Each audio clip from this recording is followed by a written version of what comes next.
మేము ఆశిస్తున్నాం. ఓకే, చిన్ని గారు ఎంపీగా గెలిస్తే నిరుద్యోగులకు అంటే ఎంప్లాయ్మెంట్ ఎలా ఉండబోతోంది మీ మైండ్లో? అంటే టీడీపీ యాక్షన్ ప్లాన్ చెప్పారు, ఒక ఎంపీ అభ్యర్థిగా మీ మైండ్లో ఉన్న యాక్షన్ ప్లాన్ ఏంటి?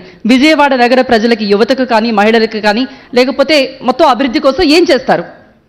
విజయవాడ నగర అభివృద్ధి చంద్రబాబు నాయుడు గారి ఎజెండా, తప్పకుండా దాంట్లో నా పార్టిసిపేషన్ ఉంటుంది. కానీ నేను ముందుగా కోరుకునేది సామాన్య మానవుడి జీవన ప్రమాణాలు పెరగాలి. ఎందుకంటే విజయవాడలో ముఖ్యంగా ఆటోమొబైల్ ఇండస్ట్రీ ఉంది, కన్స్ట్రక్షన్ ఇండస్ట్రీ ఉంది, అంతేకాకుండా మెయిన్ ట్రేడ్ సెంటర్ ఇక్కడ. ఈ ట్రేడ్ సెంటర్ తప్పితే ఎక్కడా కూడా ఇండస్ట్రియల్ గ్రోత్ లేదు. కాబట్టి ఇక్కడ ఎవరైనా ఈ మూడు వాటిల మీద డిపెండ్ అయ్యి ఇక్కడ లైఫ్ ఉంటుంది. అందులో రోజువారీ కార్మికులు ఎక్కువ, ఎవరు కూడా వారి గురించి పెద్ద దృష్టి పెట్టింది లేదు. సపోజ్ ఆటోమొబైల్ ఇండస్ట్రీ ఉంది ఆటోనగర్లో, అది దాదాపు 1965 నుంచి ఉంది. దాదాపు 1,00,000 మంది 2019 వరకు పనిచేసేవాళ్ళు. నలుగురు ఆధారపడితే 4 లక్షల మంది ఇక్కడ దాని మీద ఆధారపడి ఉన్న వాళ్ళు ఉండేవాళ్ళు. ఇవాళ 70,000 మందికి వచ్చింది. ఎందుకు వచ్చిందంటే రాజధాని అమరావతి లేకపోవటం, కన్స్ట్రక్షన్ లేకపోవటం, ఇక్కడ ఉన్న స్టీలో సిమెంటో లేకపోతే ఇటువంటి ట్రాన్స్పోర్టేషన్ లేకపోవటం. ట్రాన్స్పోర్ట్ ఇండస్ట్రీ అంటే ముఖ్యంగా అందరూ అనుకుంటారు లారీ ఓనర్లు, లారీ క్లీనర్లు, ఇటువంటివి కాదు. మొత్తం 24 క్రాఫ్ట్స్ పనిచేస్తున్నాయి. అంతేకాకుండా 15 అనుబంధ సంఘాలు పనిచేస్తున్నాయి. వాళ్ళందరూ కూడా పాత పద్ధతుల్లోనే పనిచేస్తున్నారు. ఇప్పుడు పెయింటర్లు ఉన్నారంటే మామూలుగా పెయింట్ చేస్తారు. ఇప్పుడు సిస్టమ్ అంతా మారిపోయింది, హీట్ రూమ్ పెయింట్స్ వచ్చినాయి. ఎవరికి కూడా స్కిల్ డెవలప్మెంట్ లేదు. ప్రభుత్వం మీద ఆధారపడకుండా సిఎస్ఆర్ యాక్టివిటీ ద్వారా, ఎందుకంటే 5,000 వెహికల్స్ 4 వీలర్స్ మేము విజయవాడలో ప్రతి సంవత్సరం అమ్ముడవుతున్నాయి. అంటే ఓన్లీ లారీలు, కమర్షియల్ వెహికల్స్. అటువంటి కంపెనీలు ఎవరైతే అమ్ముతున్నారో వాళ్ళు సిఎస్ఆర్ యాక్టివిటీ ద్వారా ఇక్కడున్న మెకానిక్స్కి కానీ, ఇక్కడున్న పెయింటర్స్కి కానీ హీట్ రూమ్స్ అరేంజ్ చేయడం కానీ, మెరుగైన ఫెసిలిటీస్ ఏర్పాటు చేసి వాళ్ళకి స్కిల్ డెవలప్మెంట్ వస్తేనే ఈ పరిశ్రమ మూతబడకపోయే పరిస్థితి వచ్చేసింది. తప్పకుండా ఇటువంటి స్కిల్ డెవలప్మెంట్ సిఎస్ఆర్ యాక్టివిటీ వల్ల చేయటమే నా ముందున్న ముఖ్య ఉద్దేశం. చిన్ని గారు 2014 కానీ 19 కానీ తెర వెనకే ఉన్నారు, సేవా కార్యక్రమాలు చేస్తున్నారు, రాజకీయాల్లో అయితే ఉన్నారు. కానీ ఇప్పుడు మాత్రం ఎంపీగా పోటీ చేస్తున్నారు కదా, ఈ అనుభవం ఎలా ఉంది?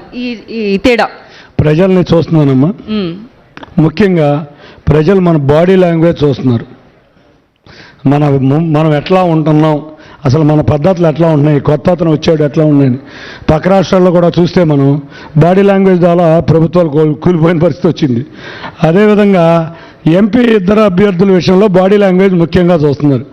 ఆ బాడీ లాంగ్వేజ్లో నేను ప్రజల చెంతన, ప్రజల తోడుగా, సామాన్య ప్రజలతో కలిసి వెలుగా ప్రజలకు ఎప్పుడు అందుబాటులో ఉంటారా చిన్ని? నిరంతరం గత 3 సంవత్సరాల నుంచి ప్రజలు అదే చూస్తున్నారు.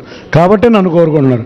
కాబట్టి నా బాడీ లాంగ్వేజ్, నేను ఉండే విధానం, నేను తిరిగే విధానం, సామాన్య ప్రజలు, నేను అనేది కారులో తిరిగే ప్రజలు కాదు, సామాన్య ప్రజలు నన్ను వాటేసుకుంటారు, నన్ను షేక్ హ్యాండ్ ఇస్తారు, నన్ను ఎగబడతారు. అదే నేను కోరుకునేది. తప్పకుండా అదే విధంగా అలా చేస్తా.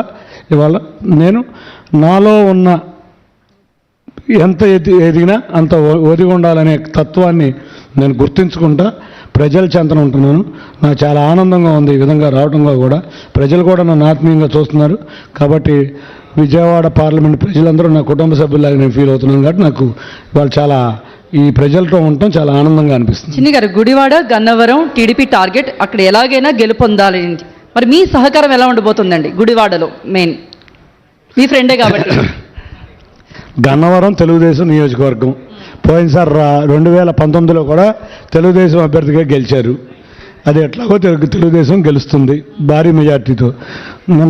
మొన్న గుడివాడలో తెలుగుదేశం అభ్యర్థి యొక్క ర్యాలీ, నిన్న వైసీపీ అభ్యర్థి ర్యాలీ బట్టి చూస్తే మనకు అర్థమవుతుంది ఎవరు గెలవబోతున్నారు. భారీ మెజారిటీతో అక్కడ తెలుగుదేశం అభ్యర్థి గెలవబోతున్నారు. కానీ వైఎస్ఆర్సీపీ అభ్యర్థులు కూడా చాలా గట్టిగానే చెప్తున్నారు, జగన్ సంక్షేమం, అభివృద్ధి ఏదైతే చూసారో జనం జగన్ పాలనకే ఓటేస్తారని. అంత నమ్మకంతో ఉన్నారు వాళ్ళు. మీకు నమ్మకంగా ఉన్నారనిపిస్తుందా?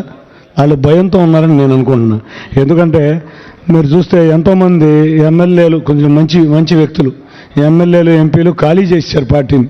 ఈ పార్టీ మునిగిపోయినామని ఖాళీ చేశారు. అంతేకాకుండా ఎక్కడికక్కడ ప్రజల్లోకి వెళ్ళలేకపోతున్నారు. మీరు అబ్జర్వ్ చేయండి. మేము ఆనందంగా ప్రజలు మమ్మల్ని రిసీవ్ చేసుకుంటున్నారు. ప్రజల్లోకి వెళితే దాడులు లేకపోతే ఆపుతం జరుగుతుంది. వాళ్ళు చేయలేకపోతున్నారు కాబట్టి మళ్ళీ కొత్తగా డ్రామాలు మొదలైనవి. అప్పుడప్పుడు కోడికత్త డ్రామా మొదలైంది, చిన్నగారు ఒక దళితుడు బలి అయిపోయారు. ఇప్పుడు గులకరాయి డ్రామా ద్వారా కొంతమంది బీసీ వ్యక్తులను బలి చేయబోతున్నారు. టీడీపీ భయపడింది కాబట్టి టీడీపీ చేయించింది అంటున్నారు.